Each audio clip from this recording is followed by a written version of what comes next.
So just a reminder, councillors, with the meeting process, you have to not be present in a previous meeting, so whether it be yesterday. So if you are, you'll need to leave that meeting and then join the Environment Community Committee meeting.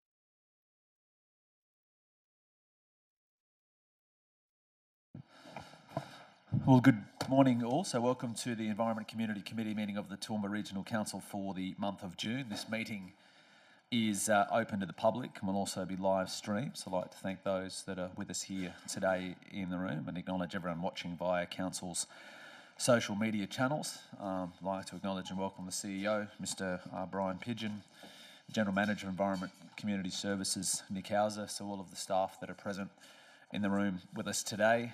I'd like to acknowledge the Mayor, Jeff McDonald, Deputy Mayor, Councillor Rebecca Von Hoff, and also all of my councillor colleagues, but also as a part of the Environment Community portfolio, I'd like to also acknowledge those other members of the portfolio this term, to Melissa Taylor through Library and Cultural Services, Trevor Manteuffel through Property Services, Bill Carr through Environment Regulatory Services, and Councillor Tim McMahon through Parks and Recreation. Also, just before we begin today, just a couple of things I'd like to make mention today. June 12 is, which I'm sure you're all aware, Philippines Independence Day. Today, the 12th of June, is the day where the Philippines celebrate independence back in 1858.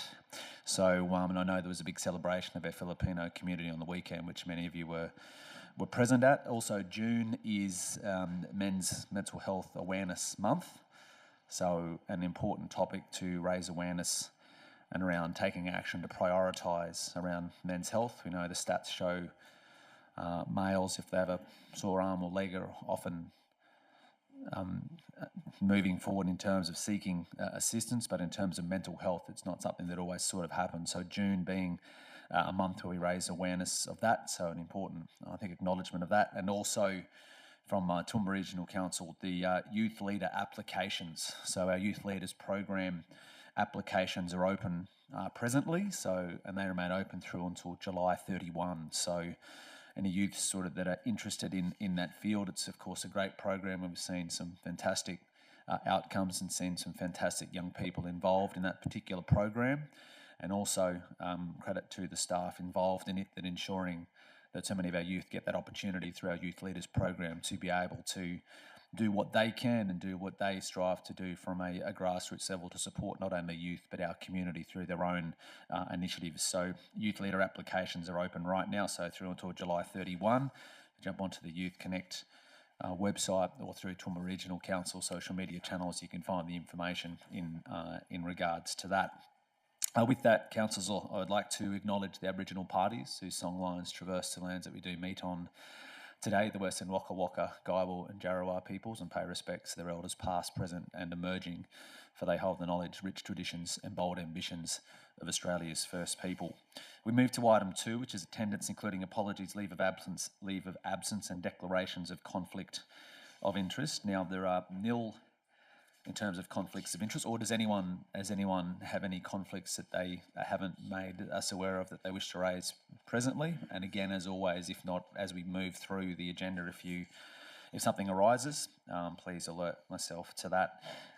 Apologies wise, as I said, nil advised, but I know Councillor Edwina has to leave at 12 o'clock today, and Councillor Shine has to exit today around 10:15. So we will make note of that as we reach that particular point. So we move to item 3, which is the first of the reports. So it's the authorisation of biosecurity surveillance program 2024-2025. So I might hand over to General Manager Nick Hauser. Thank you, Chair, and good morning, councillors. Councillors, the author of the report, Mark Reddy, is currently on leave, so unable to be here with us, and Maddie Stores, the Acting Manager, Parks and Recreation Services, so she's here to support you with any questions that you've got, and it's Maddie's, not only her first go at Acting Manager, Parks and Recreation Services, but it's her first committee meeting, so she's been looking forward to it for a week, haven't you, Maddie? Councillors, Council has a number of obligations and responsibilities under the Biosecurity Act 2014, and one of those is an obligation to undertake biosecurity surveillance programs. In order to do that, we require your authorisation of that program, and that's what this report addresses. The program has been developed by our pest management officers, taking account of priority areas as identified in our adopted Toowoomba Region Biosecurity Plan for invasive plants and animals. Your authorisation requires advertising of us undertaking the program and notification of potential landholders. It does allow us to enter properties to undertake inspections. We always seek approval and permission to do so when we undertake these programs, and we've never had to exercise our authority to enter without that permission. So it's largely academic but necessary for us should we ever come across that circumstance. We've been undertaking these biosecurity surveillance programs since 2014, 2015, so there's been 8 of them until this point in time. So I commend the report to you. If you have any questions, we'll do our best to answer them. Thanks, Nick. Councillor Manteifel. Nick, what are the main weeds or trees or plants, whatever, are you actually chasing in this eradication? So throughout the regions, there's particular areas that we will be focusing on. So in particular, the giant rat's tail grass we will be focusing on, cat's crawl creeper and Grodswell bush is the main ones that we'll be focusing on in these areas. Thanks, Councillor Manteifel. Councillor Shine. No, thanks for the report.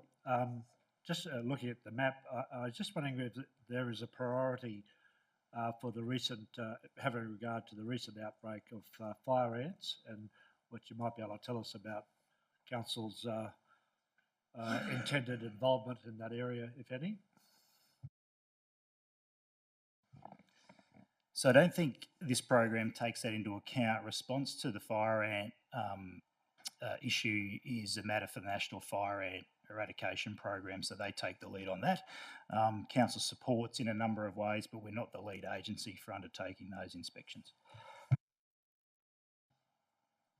So we're not doing anything at this stage unless we're approached to do so down the track, I take it? Yeah, look, that's reasonably fair to say. I wouldn't say we're not doing anything. We are very active in supporting the Fire Ant Eradication Program. However, they're the lead agency. We don't need to address the authorisation to undertake the inspections under this program, so it's dealt with under another mechanism. Like I said, state and federal government take the lead for that, ably supported by council through a number of mechanisms, but it doesn't need to be addressed through this program.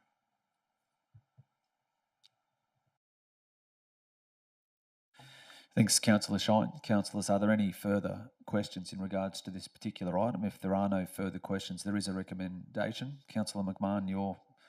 Happy to move officer's recommendation. Thanks, Chair. Councillor Melissa Taylor's happy to second. So, councillors, that recommendation is in front of us there on the screen. So, at that, pursuant to Section 235 of the Biosecurity Act 2014, Council authorises a biosecurity surveillance program for invasive biosecurity matter in the Toowoomba region in accordance with the proposed biosecurity surveillance program 24-25.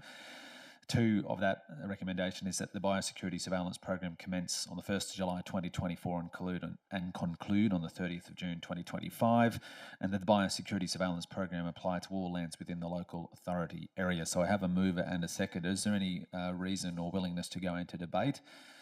If there's no reason to go into debate, I'll put that to the vote. Those in favour? It's carried unanimously. Thank you. Maddie? Councillors, we'll move to item 4 on the agenda, which is the community grant program, so sports tourism event grant program approval. And I'll invite forward Paul Reynolds, Manager of Community Development, Tourism and Facilities, and Andrew Allpass. Andrew. And we'll hand directly to Mr. Allpass. Thank you, Mr. O'Shea. Morning, councillors. As councillors are aware, council provide a number of community grants to support projects and various projects and programs in the community. The Sports Tourism Event Grant Program is one of those suite of community grants. Where it differs to majority of the others is that it is open for application at any time while budget remains in the program, and as such we've received and processed one application in recent months that comes before you now. It is an application submitted by the Toowoomba Hockey Association. It's in regards to the Under-14 Boys State Hockey Championships. The applicant requested $10,000 in support. The scoring matrix that we utilise, the application was eligible to receive up to $10,000 in support. It's been through the assessment panel who have recommended that $10,000 support be provided to the applicant. Budget was existing of $19,000 and should council support this recommendation, there'll be $9,000 remaining in that budget. Thanks, Andrew. Any questions, councillors, in regards to this item? If there are, Mayor McDonald? Councillor Chair, I'm happy to move it, and in doing so, recognise the enormous contribution of volunteers that help put this event on. Sometimes we take that for granted at a time when volunteerism is probably challenged in many areas. These sorts of events don't go on without them. They'd be seeking a lot more funding to help put this on from a sponsorship if it weren't for volunteers, so I'm happy to move it. So moved by Mayor McDonald. Do I have a second? To Councillor Carol Taylor. Does anyone wish to go into debate? I'll put that to the vote. Those in favour? So it's carried unanimously. Thanks, Andrew. Thanks, Paul. Councillors, we move to item 4 here, and item 4 on the agenda is the International Street Fiesta Sponsorship Report 2024. Now also, item 5, apologies, yeah, item 5. Also, councillors, just before I hand to the officers, just in regards to the attachments that we have there, so if there is any questions or want to discuss some of the attachments that you'll see there that are confidential. So attachments 1 to 6 are provided as confidential attachments. So if they need to be discussed in any detail, so it's recommended they be considered and treated as confidential, as the attachments contain information that involves negotiations relating to a commercial matter involving the local government, for which a public discussion would likely prejudice the interests of the local government. So if we get to that point, obviously that is absolutely a possibility, but just please be aware of that, and we will have to go into confidential if we are to discuss those particular attachments in an open meeting. But with that, I'll hand directly to Mr. Daryl Bates. Morning, councillors. Sorry. Good morning, councillors. Sponsorship funding of $40,000 was sought from Tim's for the 2024 International Street Fiesta. The assessment panel via this report is recommending to council sponsorship of $25,000 be approved. The assessment panel believe the National Street Fiesta is an important cultural celebration that needs to be financially supported and stay on our calendar of events. The sponsorship application rated highly in cultural benefit, social benefit and strategic alignment, but honors well for economic and financial benefit as outlined in the sponsorship policy. The assessment panel considered the proposed sponsorship being recommended as sufficient because the submitted budget does not identify any new sponsors or grant generation for the event. If funded for $40,000, it represents 47% of the total income budget for the Street Fiesta. Tim's have not clearly articulated or demonstrated substantial interventions to minimise overall costs and reshape the event to achieve financial sustainability without seeking an increase in sponsorship from council, and have not articulated additional benefits to the sponsor as a result of increasing the level of sponsorship support. There are sufficient funds within the Multicultural Services budget to cover the recommended 25,000 sponsorship. The ultimate decision on the quantum of funds approved sits with Council as per the sponsorship policy. Happy to take any questions on the report. Thanks, thereabouts. Councillor Carroll Taylor. Thank you, Mr. Chair. just promoted you there, Councillor James. I'd like to flag that I want to move an alternate motion for this, and my motion will be that Council approves sponsorship to the amount of $40,000, excluding GST, to the Toowoomba International Multicultural Society Incorporated for the International Street Fiesta 2024, and formalise a sponsorship agreement that clearly articulates obligations, deliverables and key performance indicators. And I'm happy to speak to that. Okay, well, what I'll do... But I'll just leave it with you at this point. Thank you. Yeah, sure. Councillor Carroll, what I'll do with that is obviously, so you flagged an intent to move a motion for the 40,000. So I'll park that. So when we get to, if there are questions once we get to the end of questions, I'll come back to that initial motion that Councillor Carroll has flagged an intent to move, and we'll take it from there. So are there any questions? Mayor McDonald? Question, Councillor James, if you don't mind, and thank you for the report, Darryl. Mr. Bates, sorry. Councillor Carroll, I'd be comfortable to support Councillor Carroll's motion or second it, providing I get an understanding of where the quantum of $15,000 would come from. If it's, we've just heard from the Sports Tourism Officer around some funding of around $9,000 from there, given that we're only a couple of weeks away from the end of this financial year. If there's other funding that would support Councillor Carroll's request or recommendation, then I'm comfortable to support it as a seconder. Thanks for the question. Good morning, councillors. Yes, there is available funding in the current year budget for this purpose. So there's 25,000 baked into the budget ordinarily.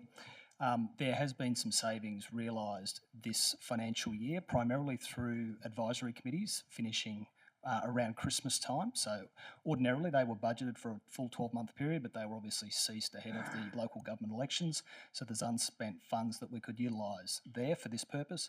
But in addition, also the prior report, the Sports Tourism a grant report that just came up with Andrew, it's also $9,000 under allocated. So the combination of those two things could fund the additional $15,000 being proposed.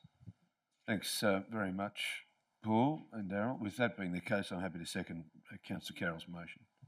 Okay, so I've got a mover and a seconder, but again, as I said, I'll hold that once we go through questions. Councillor McMahon. Yeah, thanks. I do have a question, maybe in a general sense. So, my understanding, we've always done 25,000 for these guys, or the last certainly 4 years anyway. And it's 40,000. Obviously, costs are going up. It costs more to put on the same thing that it did last year. I just wondered, do we have a policy around that? Because costs are going to keep coming up. It's going to be harder to run an event next year and the year after and the year after. And certainly not talking specifically, but in general, are we going to see sponsorships just continue to climb? And do we have a policy that addresses this? From a policy perspective, no, we don't. We believe it's incumbent on the applicant to try and reshape their events to deal with those pressures that we're all experiencing in terms of rising costs, be it through additional sponsorships or additional revenue generation, growing the event through additional participation, etc. So the onus is certainly on the applicant in that regard. Thanks. And one final question, Chair.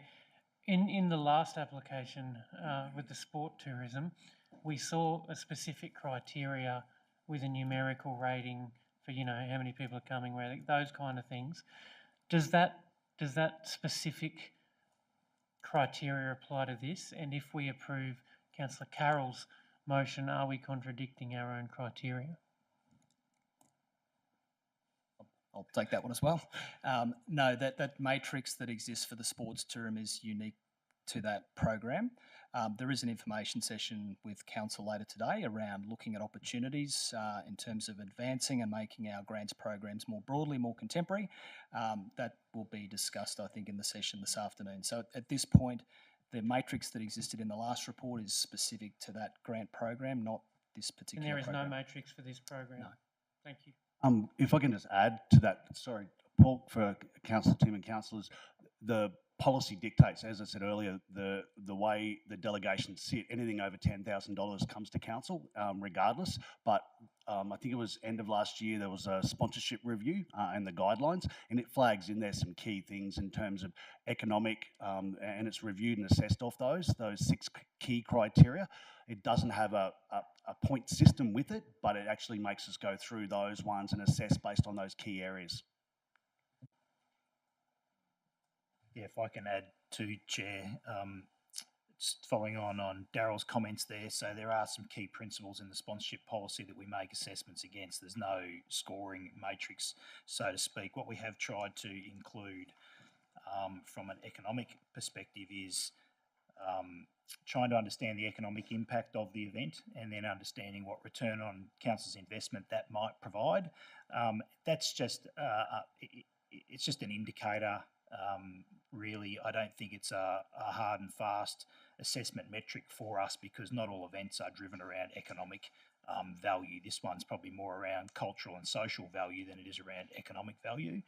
But we have started to include that here, and any future sponsorships assessments, we would try and do the same thing and give, and over time we might build up a stable of events or sponsorships that we can provide some comparisons to for what they're worth, but noting that not all events are about economic impact, that they're about social and cultural impact as well. Thank you for that, Nick and team, and I welcome some great discussion in this afternoon's information session on economic impact may not equate to community benefit necessarily. Thank you. Thanks, Councillor McMahon. Were there any further? Oh, sorry, Councillor Manteifel. More of a suggestion. We're going to supposedly maybe outlay $40,000. I believe the current time frame of the festival is from 3 to 8 in the afternoon. My suggestion would be, why not open it at 12? So you get a lunchtime crowd, an afternoon dinner crowd, and in between. So it opens up to families as well. So it just opens it up to the community a lot more, makes it easier for them to park down there and go along. That would be my suggestion to carry forward to the committee who's organising this. Thanks, Councillor Manteifel. Any further questions in regards to this? Councillor Shine? No, thank you. I must say, I think, like most councillors, supportive of this festival and supportive of the increase of funds. But just wondering if you could clarify for me whether or not any principle or plan or has been would be broken by the increase of the amount from the 25 to 40, that we have any principles that we have established like for the criteria for these grants would be upset by exceeding the recommendation from the officers.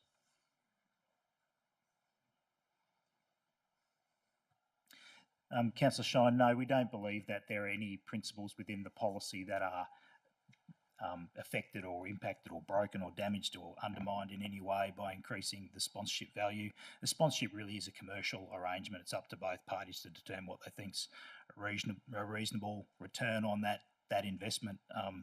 Council's a little bit different, but if you're operating in the private sector, you're getting some things in return, aren't you, for that sponsorship? It's up to you to determine whether you think there's value in that or not. No, I don't have any query with that at all. The other point I wanted to ask about, Paul mentioned before, the location of spare funds because of the advisory committee's cessation, and another source that I forget now what it was. If you wouldn't mind repeating what that second source was, and if you could tell us how much extra is over after this 40,000 is the extra 15,000 is allocated here, because there are projects that I'm sure other councillors have as well as I in mind, which would be the subject of interest in terms of funding. Yep. So the quantum we're talking above the officer's recommendation is 15.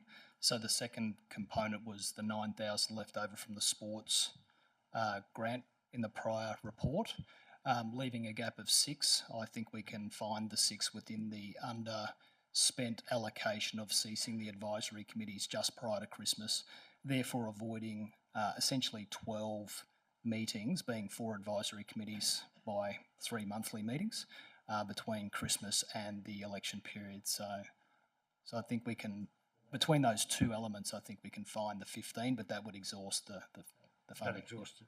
Yep. Thanks, Councillor Shine. Are there any further questions in regards to this particular item? So if there aren't any further questions, I said there was a mover and a seconder for this motion. So it is before us here, councillors, that council approves sponsorship in the amount of 40,000, excluding GST, to the Toowoomba International Multicultural Society Incorporated for the International Street Fiesta 2024 and formalise a sponsorship agreement that clearly articulates obligations, deliverables and key performance indicators. So that's the motion, as I said, that's moved by Councillor Carroll, seconded by Councillor Jeff. Does anyone wish to go into debate around this? No, but what I will do, as the mover, Councillor Carroll, if you wish to say a few words to sum up, I'm Thank happy you, to Mr Chair. before we go to the I vote. appreciate that very much. And firstly, I have to thank the staff for the report and thank them for their, they've gone through a process, and I thank them very much for that. I just wanted to say a few things about this, because prior to 2015, Council ran the Languages and Cultural Festival. It started on the back of a truck. I think it was 2006 at Frogs Hollow. Since Tim's has taken over the running of it and had the support of their wonderful volunteers, the festival's grown, along with our, as we all know, our multicultural community and the refugees who make our region home. Another thing to note is that they are increasing in number as well. So since COVID, it's gone to a street fiesta, which is already downsized, because at one stage they were being given, I do believe it was 70,000 by this council, costing less, and it's fitted into a shorter time frame. 14,000 were said to attend last year, and I do believe it is still building up from COVID and from those changes. The admission is free, so there is no real way for them, whereas the Languages and Cultural Festival was a gated event which had a gold coin donation. So I think that this is it's a growing event. We have increasing numbers of refugees and migrants. I think it's critical for them to feel welcomed, and 20% of the last year's attendees were not from our area, and 12% of last year's attendees were from overseas. So, you know, as Councillor McMahon has mentioned, costs of goods and services have increased substantially. So it's no surprise to anyone that there's been a larger ask for this. The event was, I think it aligns with our corporate plan as well. I looked at that last night, and I think that it's a very worthwhile festival that we have. I think it is a little bit different to a lot of other things that we're asked to sponsor, which start in a smaller way, but this is downsized, still being relevant to the goals that it set itself when it was a Languages and Cultural Festival. And I think it is an amazing event for our community, being a refugee welcome zone and celebrating our 10th anniversary of that last year. So thank you very much. Thanks, Mr Chair. Thanks, Councillor Taylor. So with that, the motion is before you, Councillor. So moved by Councillor Carroll Taylor, seconded by Mayor McDonald. I'll put that to the vote. Those in favour? Those against? So that's carried. Thanks, councillors. Thanks, Cheryl. Thanks, Paul. Councillors, we move to item 6 on the agenda. So this is the revised Cultural and Arts Support Grant Program Guidelines. So we welcome forward Tani Pearce, the Manager of Library and Cultural Services, and Sue Lostro, the Regional Coordinator, Art Galleries and Cultural Services. Thank you, Chair.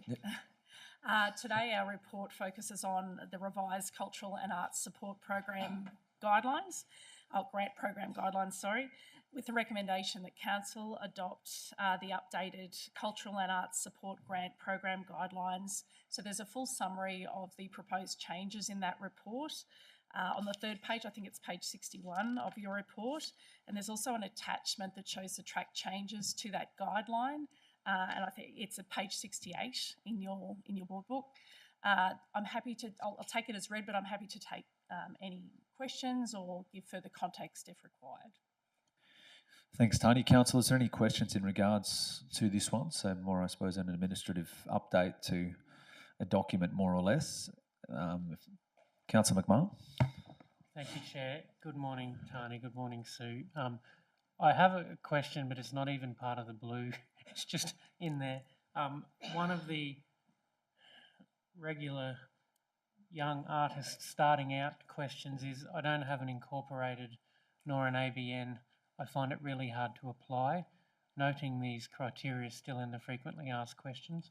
How would you advise someone in that situation to proceed? I'll start the answer, and I'm sure Sue will finish it for me. So the changes that have been proposed have been really quite deliberate. So we really want to get individuals, so artists in the community, to work with organisations and be auspiced by those organisations for that support. So I don't know if you've got any examples, Sue, but that's the way, and that's really clear in the eligibility listed in section 4.4.1, I think, where it actually spells that out, where an individual can't put in for these grants, but they can be auspiced by something like a school or an organisation that fits into those criteria. Through you, Chair, I'll just add that in the most recent round, we actually had a successful application that went that way. And that was one of the things that we identified back at that information session, that particularly in the arts, to grow and to assist our emerging people, we almost need to make sure that networking happens. So by making the guidelines form that, in your example, councillor, if you have that emerging artist, they'd obviously chat to our cultural services officer or our cultural team. We're always happy to talk to people about their ideas and point them in directions. We're also engaged with most of our cultural groups, so we can suggest a little meeting between those people, get them chatting, and hopefully keep building capacity that way. So we actually love to assist those emerging people who aren't quite sure what to do, because it's really fantastic for building cultural capacity in our community. Thank you for the question. Great answer, thank you. Thanks, Councillor McMahon. Any further questions on this one, Councillor Manteuffel? Just a quick question. I've come across recently a young artist. He's only in year 4 or 5 at school. And how would he go, or he or she go, to get all that happening? Because obviously at that age, you don't have all these legal parameters over you. Through you, Chair. Thank you for the question, councillor. There are issues with age of when you're an adult, when you need your guardian support. So depending on the age of the individual, their parents would have to come and have a chat too. I can say in my time, we've actually had a year 7 student exhibit their work at Toowoomba Regional Art Gallery because they were an exceptional, outstanding artist. We don't care about anything except the art, really. Age is just another thing. So if their parents happy to bring them along for a chat, we're happy to do that too. We actually have a capacity in the agreement for a guardian to sign. So okay, thank you. Thank you. Thanks, Councillor Manteuffel. Any further questions, councillors, in regards to this particular item? If there are no further questions, there is a recommendation there, and it is that council adopt the updated 2.15 Cultural and Arts Support Grant Program Guidelines, as is attachment 2. So that is the recommendation, moved by Councillor Melissa Taylor, seconded by Councillor Trevor Manteuffel. I'll ask the question, does anyone wish to go into debate? With that aside, I'll put it to the vote. Those in favour? That's carried. Thank you, councillors. Thanks, Tani and Sue. So, councillors, we move to the next item on our agenda. It is item 7. It's the 2024-25 Register of Fees and Charges updates to the Register Park Booking Application Fee. So, invite Maddie back to the front. So, I'll hand directly to Maddie. Thanks, Maddie. Thank Thanks, James. Thank you, Council. I'm here to seek amendments to the 24-25 Register of Fees and Charges relating to the removal of the park booking application fee. This occurred due to an administration error where it shouldn't have been presented. However, it did get adopted in the ordinary meeting on the 28th of May. So I'll take the report as read, and if you have any questions, happy to answer them. Thanks, Maddie. So, councillors, again, an administrative update for this particular recommendation. Are there any questions in regards to this item? Councillor Shine? Yeah, no, thanks, Chair. Just I read it the other night, and I'm just trying to recollect my query, but it related to a fee, I think, of $90 that applied or is to apply if the application is received less than 5 days before the event. I was just wondering what happens if, you know, there's subsequent periods of rain, the event can't take place. Is there any refunding of that application fee? If they have an approved booking with us and due to weather, if it is cancelled, we do offer a refund, or we give them the option to reschedule to an alternative date if they can make that work. And the other one was that having made use of the facility at Laurel Bank Park, the structure there, the hut or whatever you call it, do you have to apply for the use of that? I can't remember doing it, but yeah.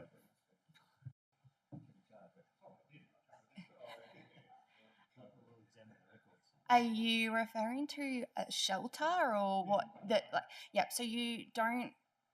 Part of the booking process, you don't. It doesn't come with exclusive use of our park infrastructure. So it's purely for an open space area to undertake your activity, and usually is for your event type booking. So general public can come and use the shelter for a birthday party. They're not charged a fee. It's just first in, first best basis. But there's always the option to add to the recommendation to examine past uses, if you like, Councillor Shine. That satisfies your line of questioning? Not too sure if that's constitutionally possible. Any further questions, councillors, in regards to this item? Councillor McMahon? Councillor McMahon is happy to move, so the recommendation, councillors, is that council adopt the proposed amendment to the 24-25 Register of Fees and Charges as per attachment 1. So moved by Councillor McMahon, seconded by Councillor Carl. Does anyone wish to go into debate around this item? With that aside, I'll put it to the vote. Those in favour? That's passed unanimously.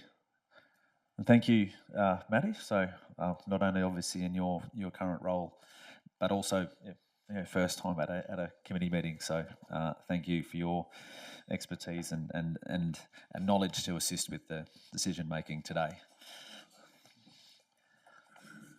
Is that it?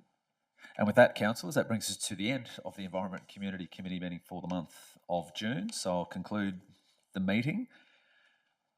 I'm in your hands. Did we want to go directly to... Yeah, so with that in mind, so councillors, just a note to leave the meeting and then you'll have to join the Finance and Business Strategy. Are we happy to kick on, or would you like a... Yeah.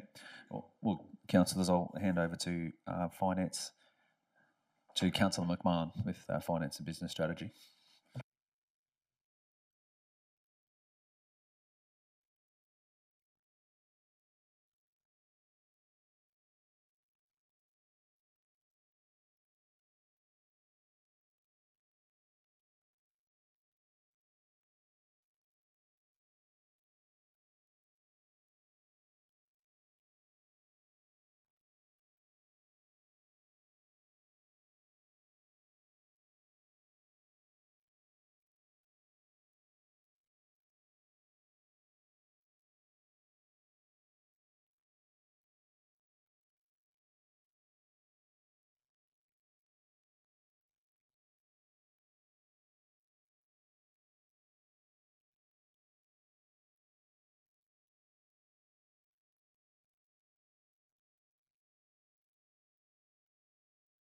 Morning, colleagues. Welcome to the Finance and Business Strategy Committee meeting for Toowoomba Regional Council.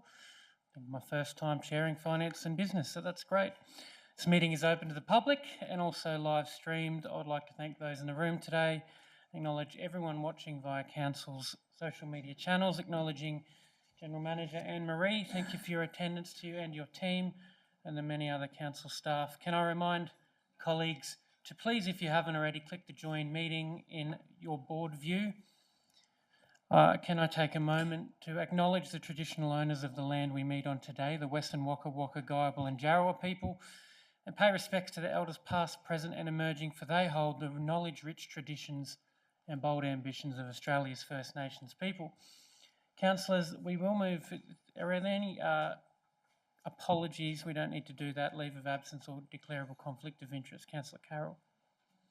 Thank you, Mr. Chair. After receiving the list of names that were sent out to us by Shane, I've noticed that I have a connection to someone there. My husband's cousin's adopted daughter happens to be on that list. I don't know whether I should ask my council colleagues whether I stay or whether it's just wiser for me to leave the room. So I think I might just leave the room. Thank you. Are you going to do a conflict of interest and leave the room for that one? Councillor Carroll, thank you. Are there any more? So we have that wording noted. Any more conflicts of interest? I actually have a similar one to Councillor Carroll. I'll get the wording up. I inform the meeting that I have a declarable conflict of interest in this matter as defined under section 150 EN of the Local Government Act. The nature of my interest is as follows. The declarable conflict of interest arises because a related party of mine is listed in attachment 1 of item 3. I propose to leave and stay away from the place where the meeting is being held, where the matter is discussed and voted on. So, colleagues, I will leave the meeting, and with that the case, I do need to appoint another chair. Can I have a nomination from the floor? Councillor James. Yeah, thanks, Councillor McMahon. I would like to nominate the right word. Nominate Councillor Melissa Taylor. Do I need a second? A second by the Mayor. All those in favour? Pass unanimously. Councillor Melissa Taylor will assume the chair. Thank you.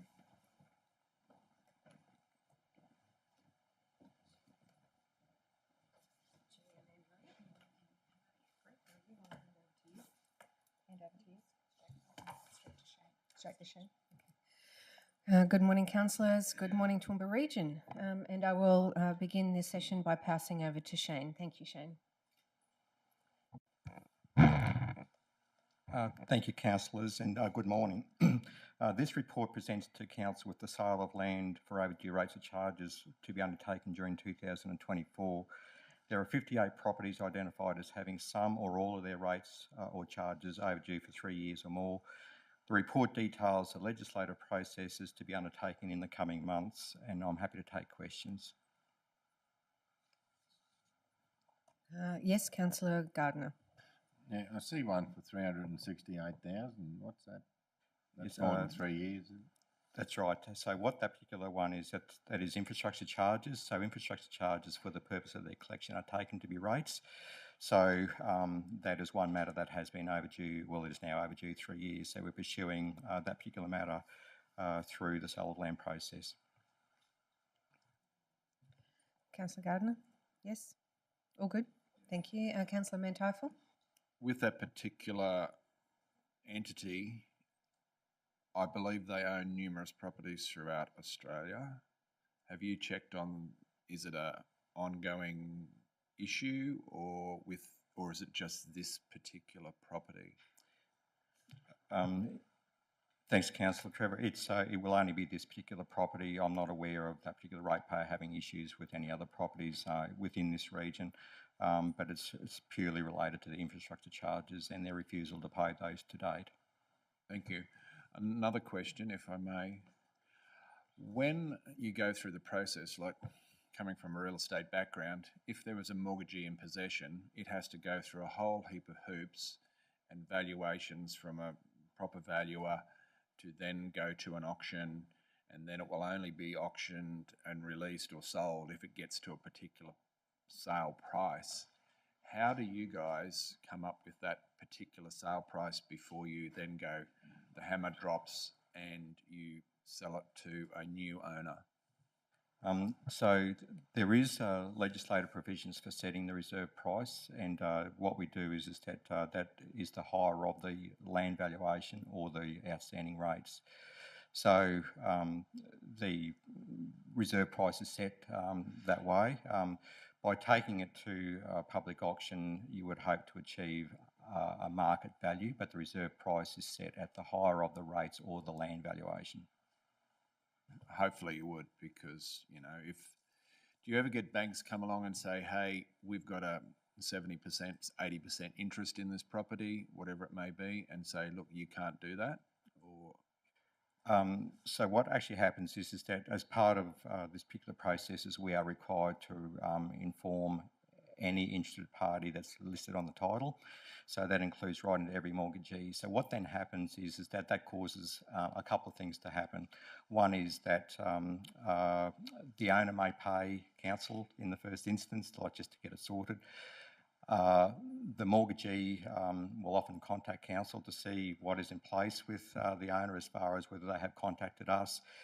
If in the end the owner and the mortgagee don't work it out, then the normal practice is the mortgagee would pay to protect their interests, because they, as you correctly point out, they'll often have quite a substantial interest in that particular property, and they do not want to run the risk of council, for example, selling that property at a potentially a much lower value than what it might otherwise be. yeah, thank you. You clarified a lot of points. Thanks. Thank you, Councillor Menteifel. Any further questions? Okay, in the light of no further questions, I'll ask for a yes. Councillor O'Shea, seconder. Councillor Von Hoff, any wishes to go into debate? No? All those in favour? Passed unanimously. Thank you very much. Thank you, Anne-Marie, and I will call that the end of the meeting, closed at 9:46. Thank you very much. And please remember to leave the meeting and join the next meeting, which is the Economic Development meeting. Thank you.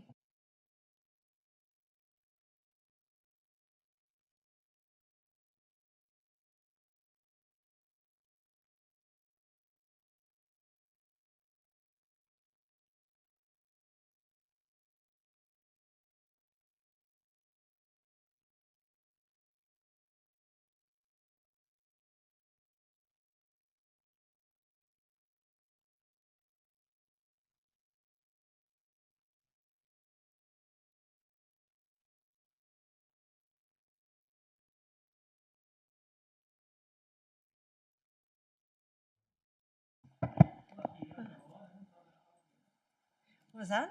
I'm sorry.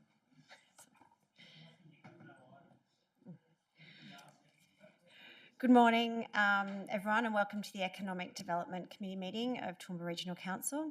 The meeting is open to the public and also be live streamed. I'd like to thank those of you who are in the room and acknowledge everyone who's watching via Council social media channels.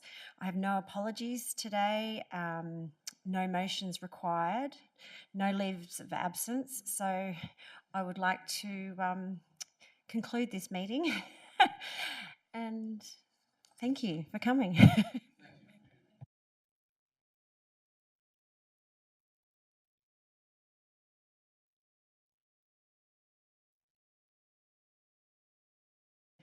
And we'll break for morning tea now until how long, Kristen?